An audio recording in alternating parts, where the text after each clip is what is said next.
Hi all, welcome to I plus. ഞാൻ അക്ഷര. നമ്മുടെ LPUP പരീക്ഷയ്ക്ക് തരംഗചലനം എന്നൊരു ടോപ്പിക്ക് ഫിസിക്സിൽ നിന്നുണ്ട്. ആ ഒരു ടോപ്പിക്കുമായിട്ട് ബന്ധപ്പെട്ട കുറച്ച് ഫാക്ട്സാണ് ഇന്നത്തെ ക്ലാസ്സിൽ നമ്മൾ ഡിസ്കസ് ചെയ്യാനായിട്ട് പോകുന്നത്.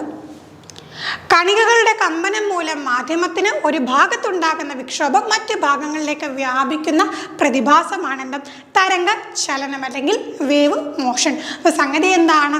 കണികകൾ കമ്പനം ചെയ്യുന്നത് മൂലം എന്ത് ചെയ്യുന്നു?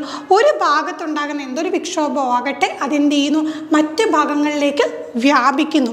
അപ്പോൾ ആ ഒരു പ്രതിഭാസത്തിനെയാണ് നമ്മൾ എന്ത് പറയുക? വേവ് മോഷൻ അല്ലെങ്കിൽ എന്താണ്? തരംഗ ചലനം. സഞ്ചരിക്കാൻ മാധ്യമം ആവശ്യമുള്ള തരംഗങ്ങളുമുണ്ട്, ആവശ്യമില്ലാത്ത തരംഗങ്ങളും ഉണ്ട്. സഞ്ചരിക്കാൻ മാധ്യമം ആവശ്യമില്ലാത്ത തരംഗങ്ങളാണ് വൈദ്യുത കാന്തിക തരംഗങ്ങൾ. ഇനി സഞ്ചരിക്കാൻ മാധ്യമം ആവശ്യമായ തരംഗങ്ങൾ എന്താണ്? യാന്ത്രിക തരംഗങ്ങൾ. യാന്ത്രിക തരംഗങ്ങൾക്ക് സഞ്ചരിക്കാൻ എന്താവശ്യമാണ്? അവിടെ മാധ്യമം, ഒരു മീഡിയം ആവശ്യമാണ്. മാധ്യമത്തിലെ കണികകൾ തരംഗത്തിൻ്റെ പ്രേക്ഷണ ദിശയ്ക്ക് ലംബമായി കമ്പനം ചെയ്യുകയാണെങ്കിൽ അതിന് നമ്മൾ പറയുന്ന പേരെന്താണ്? അനുപ്രസ്ഥ തരംഗങ്ങൾ അല്ലെങ്കിൽ ട്രാൻസ്വേഴ്സ് വേവ്സ് എന്ന് പറയും. അപ്പം നമ്മൾ സ്ഥിരമായിട്ട് നമുക്ക് ഒരു പിക്ചർ കാണുമ്പോൾ തന്നെ ഓർമ്മ വരും ഈ ഒരു രീതിയിൽ. കണ്ടില്ലേ? അവിടെ എന്താണ്? പ്രേക്ഷണ ദിശയ്ക്ക് ലംബമായിട്ടാണ് എന്ത് ചെയ്യുക?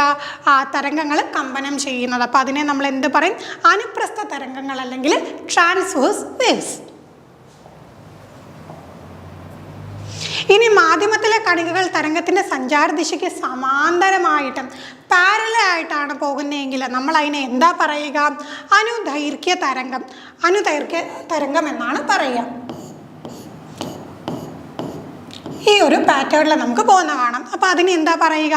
അനുദൈർഘ്യ തരംഗം അല്ലെങ്കിൽ ലോഞ്ചിറ്റ്യൂഡിനൽ വേവ്സ് എന്ന് പറയും. നമ്മുടെ ശബ്ദതരംഗമൊക്കെ ഇതിനൊരു ഉദാഹരണമാണ്. ഇനി നമ്മൾ ഇതുമായിട്ട് ബന്ധപ്പെട്ട് അറിയേണ്ട കുറച്ച് ടേംസ് ആണ്. തുലന സ്ഥാനത്ത് നിന്നൊരു കണികയ്ക്കുണ്ടാകുന്ന ഏറ്റവും കൂടിയ സ്ഥാനാന്തരം. അപ്പം ഏറ്റവും ഉയരത്തിലുണ്ടാകുന്ന ഒരു സ്ഥാനാന്തരത്തിന് നമ്മളെ എന്താ പറയുക? ആയതി അല്ലെങ്കിൽ ആംപ്ലിറ്റ്യൂഡ്. റെപ്രസെൻറ്റ് ചെയ്യാനായിട്ട് നമ്മൾ സ്മോൾ ലെറ്റർ എ ആണ് യൂസ് ചെയ്യുന്നത്. സ്മോൾ ലെറ്റർ എ ആണ് യൂസ് ചെയ്യുക. എന്താണ്? ആയതി.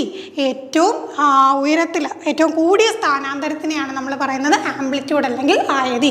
റെപ്രസെൻറ്റ് ചെയ്യാൻ സ്മോൾ ലെറ്റർ എ നമ്മൾ യൂസ് ചെയ്യും. ഇനി മാധ്യമത്തിലെ കണിക ഒരു കമ്പനം പൂർത്തീകരിച്ച സമയം കൊണ്ട് തരംഗം സഞ്ചരിച്ച ദൂരത്തിനെ നമ്മൾ എന്താ പറയുക? അതിനെയാണ് തരംഗ ദൈർഘ്യം അഥവാ വേവ് ലെങ്ത് എന്ന് പറയുന്നത്. അതായത് ഒരു കമ്പനം പൂർത്തീകരിക്കാൻ എടുക്കുന്ന ആ ഒരു സമയം കൊണ്ട് തരംഗം സഞ്ചരിച്ച അത്രയും ദൂരം. അപ്പോൾ അത് വേവ് ലെങ്ത് എന്ന് പറയുന്ന ദൂരമാണെന്ന് മനസ്സിലാക്കി വെച്ചോണം. എങ്ങനെയാണ് റെപ്രസെൻറ്റ് ചെയ്യുക? ലാംഡ എന്നുള്ള സിമ്പിൾ യൂസ് ചെയ്തുകൊണ്ടാണ് നമ്മൾ റെപ്രസെൻറ്റ് ചെയ്യുക. ഇനി തരംഗം സഞ്ചരിക്കുമ്പോൾ മാധ്യമത്തിലെ ഒരു കണിക ഒരു കമ്പനം പൂർത്തിയാക്കാൻ എടുക്കുന്ന സമയം ചോദിച്ചാലോ? സമയം എന്താണ്? പീരീഡ് എന്ന് പറയും.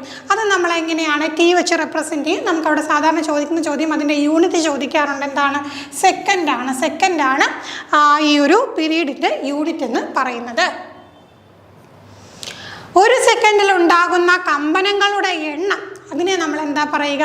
ഫ്രീക്വൻസി അല്ലെങ്കിൽ ആവൃത്തി എന്ന് പറയും. ഒരു സെക്കൻഡിൽ ഉണ്ടാകുന്ന കമ്പനങ്ങളുടെ എണ്ണം നമ്മൾ പറയുന്നത് എന്താണ്? ഫ്രീക്വൻസി. ഇനി ഒരു സെക്കൻഡ് കൊണ്ട് തരംഗം സഞ്ചരിക്കുന്ന ദൂരം ചോദിച്ചു കഴിഞ്ഞാൽ എന്താണ്?